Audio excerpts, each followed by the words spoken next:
முதல்ல அரச மரத்தை எடுத்துப்போம். குழந்தை இல்லையா, அரச மரத்தை போய் பிரதட்சணம் பண்ணுன்னு வாங்க. என்னடா இது, ஒரு அரச மரத்தடியை பிரதட்சணம் பண்ணுறதுனால குழந்தை பிறந்துருமான்னு நீங்கள் யோசிக்கலாம். நீங்கள் யோசிக்க மாட்டீங்க, உங்களுக்கும் ஆன்மீக பற்று உண்டு. இருந்தாலும் அது ஏன்றதுக்கு சொல்கிறேன். அதாவது ஒரு மரம்னு எடுத்தீங்கன்னா ஆக்சிஜனை நம்மக்கிட்ட இருக்கிற இந்த கார்பன் டை ஆக்சைடெலாம் எடுத்துகிட்டு ஆக்சிஜனை நிறைய நமக்கு கொடுக்கும். இப்போ இந்த பிராணவாயுவை நிறைய விதத்தில் அது ப்ரொடியூஸ் பண்ணும்.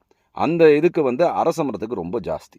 இப்போ நம்ம அதை பிரதட்சணம் பண்ணி வரும் பொழுது இந்த ஆக்சிஜன் நிறைய இன்டேக் பண்ணும் பொழுது ஒரு விஷயம் தெரியுமா, எப்படிப்பட்ட நோயையும் நீங்கள் பிராணாயாமத்தின் மூலமாக ஆக்சிஜனை எவ்வளோக்கு எவ்வளோ எடுக்கிறீங்களோ அந்த அளவுக்கு எடுக்கும் பொழுது உங்களுடைய நோயெல்லாம் தீரும். இது விஞ்ஞான உண்மை. விஞ்ஞான உண்மைன்னு நான் சொல்கிறத திருப்பி யாராவது கேலி பண்ணிட போகிறீங்க, உண்மை.